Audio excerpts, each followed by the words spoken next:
Hello दोस्तों, उम्मीद करता हूँ कि आप सभी अच्छे होंगे। दोस्तों आज फिर मैं आपके लिए इंपॉर्टेंट टॉपिक लेके आया हूँ। जैसे कि आपको पता है कि हमारे जो इंटेल 10th जनरेशन के जो प्रोसेसर आ चुके हैं, तो दोस्तों इस वीडियो में आपको यही बताने वाला हूँ कि इंटेल 10th जनरेशन के जितने भी प्रोसेसर हैं डेस्कटॉप के लिए, उनके अंदर क्या खास फीचर आए हैं। और साथ में आपको ये बताने वाला हूँ कि इंटेल 10th जनरेशन के जितने प्रोसेसर होंगे उनके लिए कौन सी सॉकेट या चिपसेट इस्तेमाल की जाएंगी, ताकि हमारे जो उसमें जो इंटेल 10th जनरेशन के प्रोसेसर लग सके।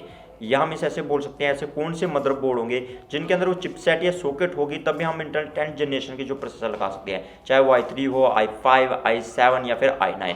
और दोस्तों मैं साथ में आपको ये भी बताने वाला हूँ कि इंटेल 10th जनरेशन के जितने प्रोसेसर उनके अंदर क्या फेरबदल की है, ताकि जो हमारी हीट ट्रांसफ़र है वो काफ़ी अच्छे तरीके से हो पाए और जो हमारा सीपीयू का टेम्परेचर है वो काफ़ी जो मेंटेन हो पाए। तो ये सब चीज़ जानने के लिए आप वीडियो को लास्ट तक देखते रहिए। तो देरी ना करते हुए शुरुआत करते हैं।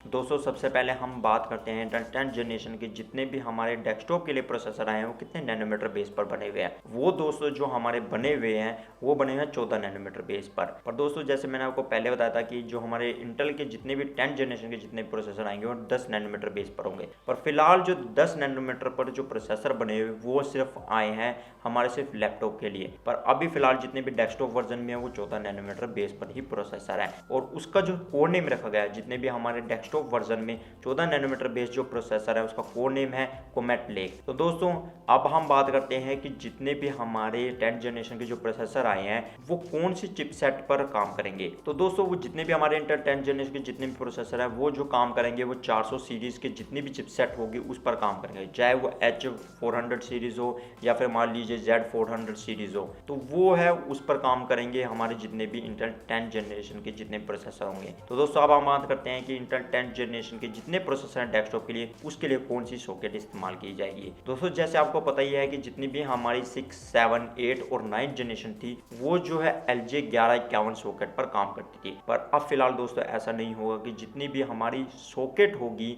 जो हमारी 10th जनरेशन के प्रोसेसर के लिए वो होगी LJ 1200। इसमें दोस्तों क्या किया गया है कि जैसे हमारे 1151 में जो 1151 पिन होती थी, पर अब जो है LJ 1200 में जो हमारी 49 पिन जो है उसके अंदर बढ़ा दी हैं और उसकी जो शेप भी है, मतलब अंदर पिन स्ट्रक्चर भी है बिल्कुल अलग है और जो वोल्टेज सप्लाई भी है हर पिन में अलग अलग है। तो इसका मतलब आप ये समझिए कि जितनी भी हमारी LJ 1200 सॉकेट होगी उसी के अंदर हमारे जो इंटेल के 10th जनरेशन के प्रोसेसर लग सकते हैं, वो LJ 1151 के अंदर वो प्रोसेसर नहीं लग सकते। तो दोस्तों उसके लिए जो हमारी चिपसेट है और जो सॉकेट भी है बिल्कुल डिफरेंट होगी। तो दोस्तों ये तो होगी उसकी चिपसेट और सॉकेट की बात। तो दोस्तों अब हम बात करते हैं कि इंटेल 10th जनरेशन के जितने भी प्रोसेसर है उनके अंदर क्या खास फीचर आया है। दोस्तों उसके अंदर जो फीचर आया, मतलब जो हमारा इंटेल 10th जनरेशन का जो i9 टॉप प्रोसेसर है वो जो है मतलब वो गीगाहर्ट्ज तक जा सकता है, वो 5.3 तक जा सकता है और वो जो जा सकता है इंटेल थर्मल वेलोसिटी बूस्ट के जरिए जा सकता है। मतलब ये इसके अंदर एक खास फीचर आया है और वो जो आपको ज़्यादातर ये इंटेल थर्मल वेलोसिटी बूस्ट जो है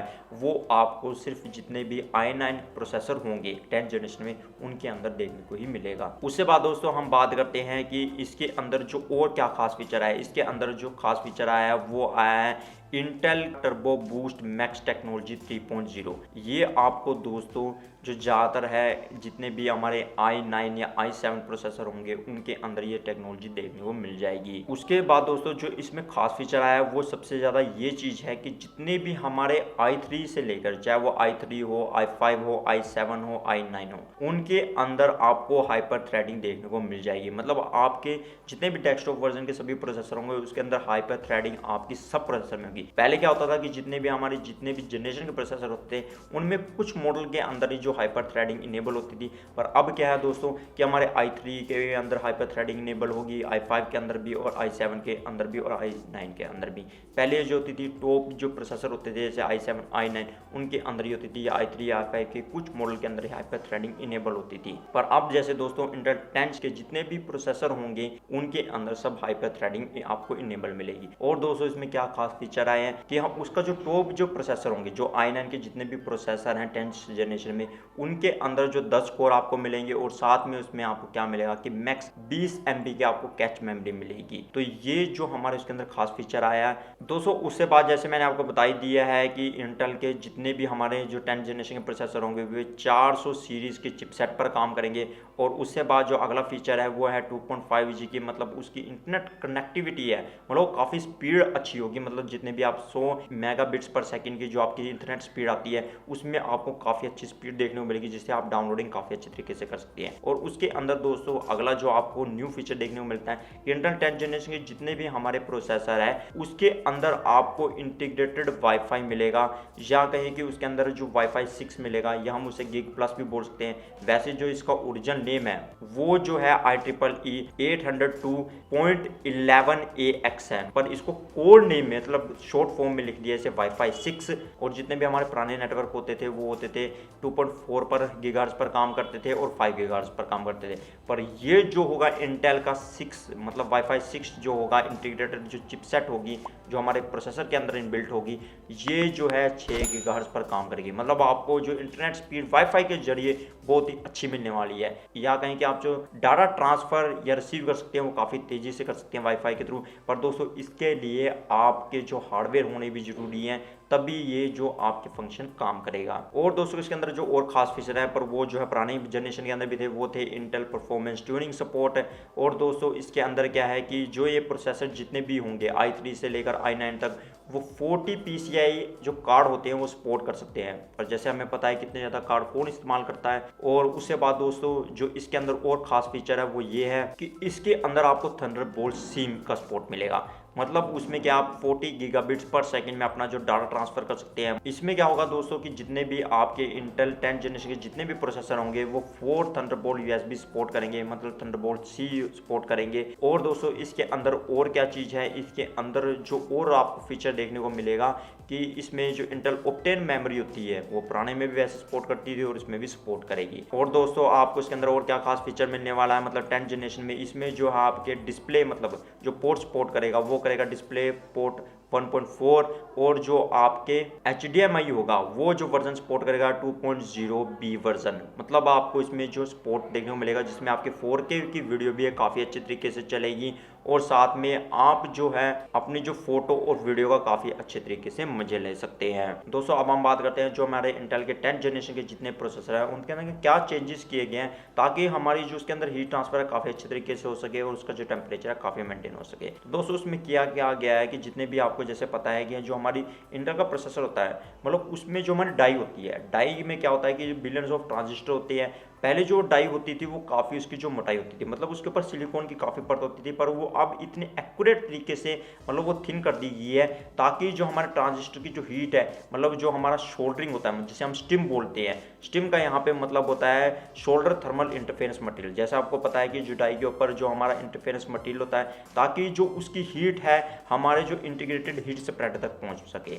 अब उसमें क्या किया गया है कि हमारे डाई की जो थिकनेस है वो तो कम कर दी गई है, मतलब वो थिन हो चुकी है, पर जो हमारे इंटीग्रेटेड हीट स्प्रेडर क्या हुआ है उसको वहाँ पे मोटा कर दिया गया, मतलब ताकि जो हमारी हीट जो है मतलब ट्रांसफर काफ़ी अच्छी तरीके से हो सके। जैसे आपको पता है कि जो डाई के ऊपर हमारे जो इंटरफेरेंस मटेरियल लगा होता है और उससे जो हमारा जो टेम्परेचर है वो कहीं कि वो हमारे इंटीग्रेटेड हीट सेपरेटर पे पहुंचता है, फिर उससे बाद इंटीग्रेटेड हीट सेपरेटर के बाद वो जो हमारी हीट सिंक या फिर हमारा जो कूलिंग सिस्टम जो भी लगा होता है उसके थ्रू वो जो टेम्परेचर वहाँ से एलिमिनेट हो जाता है ताकि हमारा जो प्रोसेसर का टेम्परेचर मेंटेन हो सके। तो दोस्तों इसके अंदर दो चीज़ें की गई हैं, एक तो जो हमारी थिकनेस है वो डाई की घटा दी गई है, और इसके अंदर जो फ्लिप फ्लॉप सिस्टम जो होता है, इसके अंदर जो फ्लिप फ्लॉप सिस्टम होता है वो अपनाया गया है ताकि हमारा जो टेम्परेचर है जल्दी से जल्दी ट्रांसफर हो सके।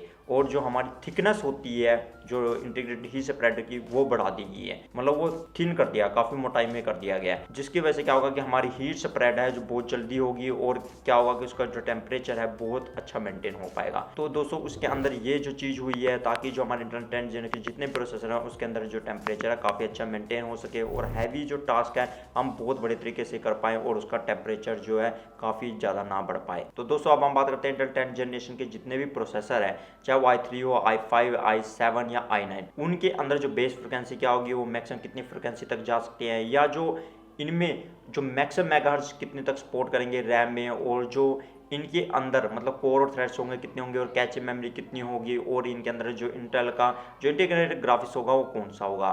तो सबसे पहले हम जैसे i3 की बात करते हैं, जो इसकी बेस फ्रिक्वेंसी होगी वो होगी 3.8, और जैसे इसके अंदर जो जैसे आपको पता है कि इंटेल थर्मल वेलोसिटी जो बूस्ट टेक्नोलॉजी होती है वो आपको इसके अंदर देखने को नहीं मिलेगी, और ना इसके अंदर टर्बो बूस्ट जो टेक्नोलॉजी 3.0 होती है वो देखने को मिलेगी। और इसके अंदर जो आपकी सिंगल कोर में टर्बो जो फ्रिक्वेंसी जा सकती है वो जा सकती है 4.6, और इसके अंदर जो मैक्सिमम नंबर ऑफ कोर्स आपको देखने को मिलेंगे वो मिलेंगे 4 कोर और 8 थ्रेड्स, और इसकी जो कैचे मेमोरी होगी वो होगी 8 MB की जो मैक्सिमम कैचे मेमोरी आपको उसमें देखने को मिलेगी। और इसमें जो रैम सपोर्ट करता है मतलब मेगाहर्ट्ज़ में वो सपोर्ट आपको मिलेगा DDR4 में 2666 मेगाहर्ट्ज़ तक। और दोस्तों इसके अंदर जो इंटेल का UHD ग्राफिक्स होगा वो होगा 630। मैं आपको एक बात बताना चाहता हूँ कि जितने भी हमारे इंटेल के चाहे i3 हो, i5 हो, i7 हो, i9 हो, उनके अंदर आप जो इंटीग्रेटेड आपको जो ग्राफिक्स मिलेगा वो मिलेगा इंटेल का UHD 630 ही आपको जो ग्राफिक्स देखने को मिलेगा डेस्कटॉप प्रोसेसर में। तो दोस्तों उसके बाद हम बात करते हैं जो हमारा i5 का प्रोसेसर है उसके अंदर हमें बेस फ्रिक्वेंसी कितनी मिलती है। तो दोस्तों उसके अंदर हमें जो बेस फ्रिक्वेंसी मिलेगी वो मिलेगी 4.1 बेस फ्रिक्वेंसी। और जैसे आपको पता है कि इसके अंदर जो हमें इंटेल की थर्मल वेलोसिटी बूस्ट टेक्नोलॉजी है वो देखने को नहीं मिलेगी, और जैसे टर्बो बूस्ट टेक्नोलॉजी 3.0 वो भी देखने को नहीं मिलेगी। और इसके अंदर हमें जो मतलब सिंगल कोर की टर्बो बूस्ट फ्रिक्वेंसी जो देखने को मिलेगी 4.8, और इसके अंदर जो हमें मैक्सिमम कोर्स मिलेंगे वो मिलेंगे 6 कोर और 12 थ्रेड्स, और इसके अंदर आपको जो कैश मेमोरी मिलेगी वो मिलेगी 12 MB की। और दोस्तों इसके अंदर जो हमें रैम सपोर्ट करेगा मेगाहर्ट्ज में वो करेगा 2666 मेगाहर्ट्ज तक। मतलब इसमें जितने भी हमारे, मैं उन प्रोसेसर की बात कर रहा हूँ कि जो इनमें i3, i5, i7, i9 के जो मैक्सिमम जैसे प्रोसेसर होगा, मतलब इनमें जो टॉप SKU लेवल का जो प्रोसेसर होगा उनमें जो आपको ये फीचर देखने को मिलेंगे। और बाकी जितने भी SKU लेवल घटता चल जाएगा उसमें आपको ये कैचे मेमोरी है या फिर कहीं की जो कोर्स है थ्रेड्स है वो कम देखने को मिलेंगे। और उसके हिसाब से आपको जो बेस और जो मैक्सिमम बूस्ट फ्रिक्वेंसी जो है वो भी आपको SKU लेवल से ही देखना पड़ेगा। मतलब जितना ज़्यादा आपका SKU लेवल घटता चलेगा इनसे उसकी जो बेस और बूस्ट जो फ्रिक्वेंसी होगी वो भी आपको उस हिसाब से मिलेगी। अब दोस्तों हम बात करते हैं i7 के जितने भी प्रोसेसर है उसका जो टॉप लेवल का जो प्रोसेसर होगा i7 में 10th जनरेशन में उसकी जो बेस फ्रिक्वेंसी कितनी होगी। तो दोस्तों उसकी जो बेस फ्रिक्वेंसी होगी वो होगी 3.8। और जैसे भी आपको पता है कि इसके अंदर जो थर्मल वेलोसिटी बूस्ट टेक्नोलॉजी नहीं मिलेगी, मैंने पहले बताया था कि वो जो है आपको सिर्फ i9 प्रोसेसर में ही देखने को मिलेगी 10th जनरेशन के। और उसके बाद दोस्तों इसके अंदर आपको जो इंटेल की टर्बो बूस्ट टेक्नोलॉजी 3.0 है देखने को मिल जाएगी। उसके बाद दोस्तों जो इंटेल टर्बो बूस्ट टेक्नोलॉजी 3.0 के हिसाब से इसकी जो गीगाहर्ट्ज आपको मिलेगी वो मिलेगी 5.1, और आपको जो सिंगल कोर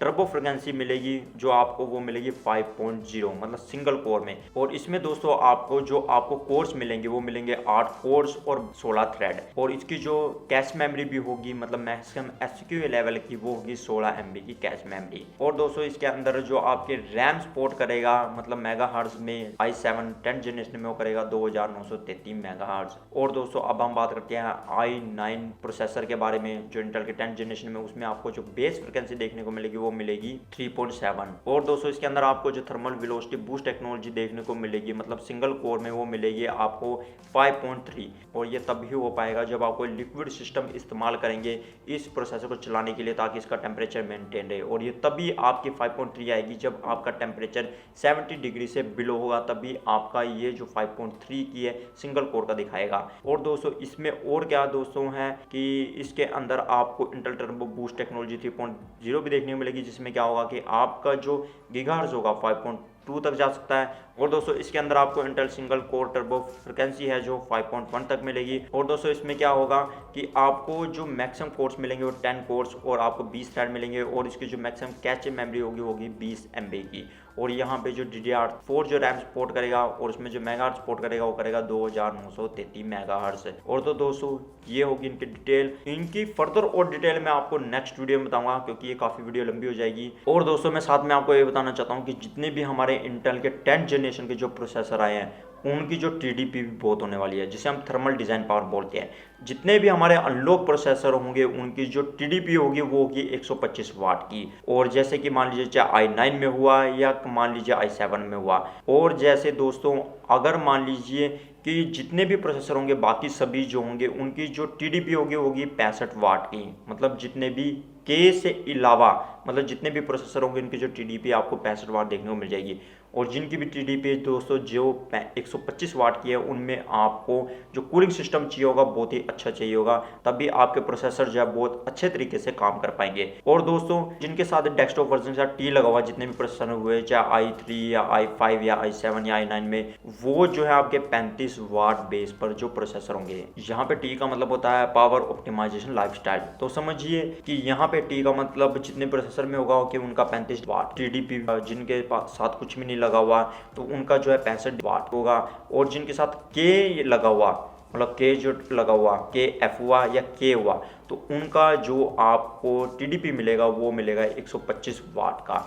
ये आपको ध्यान में रखना है। और दोस्तों साथ में मैं आपको ये बताना चाहता हूँ कि जितने भी हमारे इंटेल 10th जनरेशन के जितने भी प्रोसेसर होंगे उनमें बताया गया है कि हम आपको उनके लिए जो ड्राइवर आपको मिलेंगे वो विंडोज 7 और विंडो 8 के लिए नहीं मिलेंगे, वो आपको विंडो 10 या आने वाली कोई भी विंडो होगी उसके लिए जो ड्राइवर आपको अवेलेबल मिलेंगे। तो दोस्तों उम्मीद करता हूँ आपको पता चल चुका होगा कि जितने भी इंटेल 10th जनरेशन के जितने भी प्रोसेसर है उनके अंदर क्या खास न्यू फीचर आए हैं, उसमें चिपसेट कौन सी इस्तेमाल की जाएगी, सॉकेट कौन सी होगी उनके लिए, और जो हमारे इनमें जो i3, i5, i7 और i9 है उनके अंदर कोर और थ्रेड्स, जो आपको कैच मेमोरी कितनी मिलेंगी और कितने मैक्सिमम मेगाहर्ट्ज तक वो रैम सपोर्ट करेंगे। और दोस्तों आपको ये भी पता चल चुका होगा कि हमारे जो इंटेल के 10th जनरेशन के अंदर क्या फेरबदल की है जिसके अंदर जो उसकी हीट जो ट्रांसफर है काफी अच्छे तरीके से हो सके। तो दोस्तों उम्मीद करता हूँ आपको वीडियो अच्छी लगी होगी। अगर आपको वीडियो अच्छी लगी तो उसे लाइक कीजिए, शेयर कीजिए और कमेंट कीजिए। अगली वीडियो में आपको फिर मिलता हूँ एक नए वीडियो के साथ, तब तक सीखते रहिए और आगे बढ़ते रहिए।